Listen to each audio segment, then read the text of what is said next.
Muy buenos días, estudiantes. Nos vamos con nuestra guía número 2 de matemática. Ya nuestra guía número 2 de nuestro plan de trabajo del mes de noviembre. El día de hoy vamos a trabajar con lo que son las áreas de trapecios. Ya una nueva figura, ¿cierto? Un nuevo cuadrilátero que vamos a trabajar, dejando, ¿cierto? Eh, ya de lado un poquito lo que tenía que ver con el área de triángulo, que fue lo último que trabajamos en la guía anterior. El día de hoy vamos a ver lo que son los trapecios. Ya antes de calcular el área, porque en esta guía de hecho no vamos a calcular el área, ya sino vamos a lo que hacemos siempre, ir conociendo los trapecios, ir conociendo sus partes, los tipos de trapecios que existen, características que ellos tienen, ¿cierto? Para luego poder calcular, ¿cierto?, el área mediante una fórmula, como lo ha sido la tónica con los otros cuadriláteros que ya hemos visto. Dice área de trapecios. ¿Cómo se obtiene el área de un trapecio? Bueno, recordemos, dice.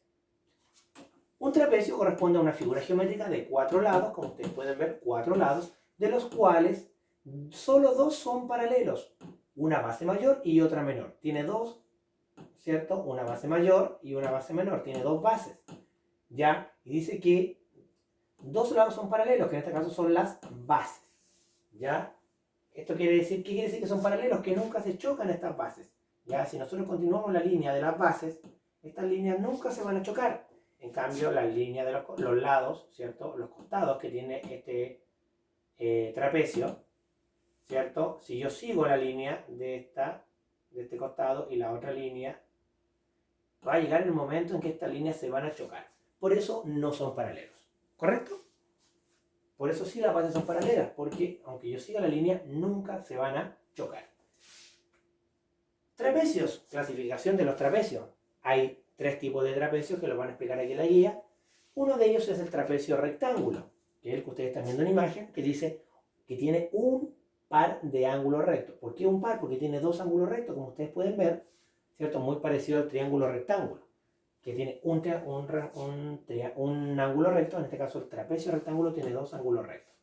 ¿Qué más sale? Que uno de los lados no paralelos es perpendicular a la base. Claro, el lado, ¿cierto? Que en este caso, uno de los lados no paralelos, ¿cierto? Es perpendicular, ¿cierto? A la base. ¿Ya? Y en el trapecio isósceles, que es el que está al costado, dice que tiene dos ángulos de igual medida. ¿Ya? Dos ángulos de igual medida. Los ángulos, ¿cierto? De que estos ángulos son de igual medida. Ya los de abajo y los de arriba son de la misma medida. ¿Qué más sale? Que los lados no paralelos son iguales. Los lados que no son paralelos, que sabemos que son los costados, porque lo expliqué en el trapecio de arriba, estos lados, los de los costados, dice que son iguales. Estos lados no paralelos dice que son iguales. ¿Qué quiere decir que son iguales? Que miden lo mismo, que tienen la misma medida, que son del mismo tamaño. ¿Ya? Por eso aparece esa línea. Esa línea significa que son iguales. ¿Ya? Y también tenemos un trapecio escaleno. ¿Ya? Recuerden que el triángulo escaleno es un triángulo que tiene todos sus lados diferentes. Entonces, cuando hablo de un trapecio escaleno, podría ser algo similar, ¿o no? ¿Qué dice? Que no tiene ningún lado, ningún ángulo recto. Claro, ninguno. Y que todos ellos son de distinta medida. O sea que todos los lados son de distinta medida. Muy similar a lo que hablábamos del triángulo rectángulo sumo, o sea, del triángulo escaleno en su momento, donde el triángulo escaleno tiene todos sus lados diferentes. Bueno, el trapecio escaleno también. ¿Ya? Dice aquí que cuando en una figura geométrica observas que en un par de lados hay una rayita, como lo muestra aquí la rayita, que es lo que yo le decía recién, significa que esos dos lados tienen la misma medida. Por ejemplo, en el siguiente triángulo ABC, el lado AB, que es el de acá, tiene la misma medida que el lado CA, que es el lado de acá. La misma medida, y como tienen la misma medida, ya se le hace esa rayita para que uno al observarlo se dé cuenta que esos dos lados son iguales.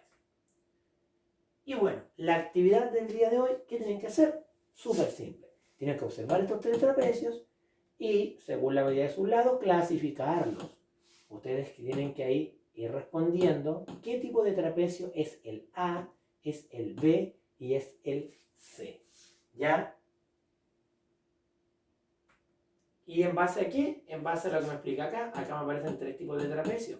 El rectángulo, el isósceles y el escaleno. Entonces, en base a esa información, yo lo voy viendo las características que me salían arriba, puedo ir midiendo sus lados. la voy observando y voy poniendo el nombre del trapecio que corresponde. ¿Ya?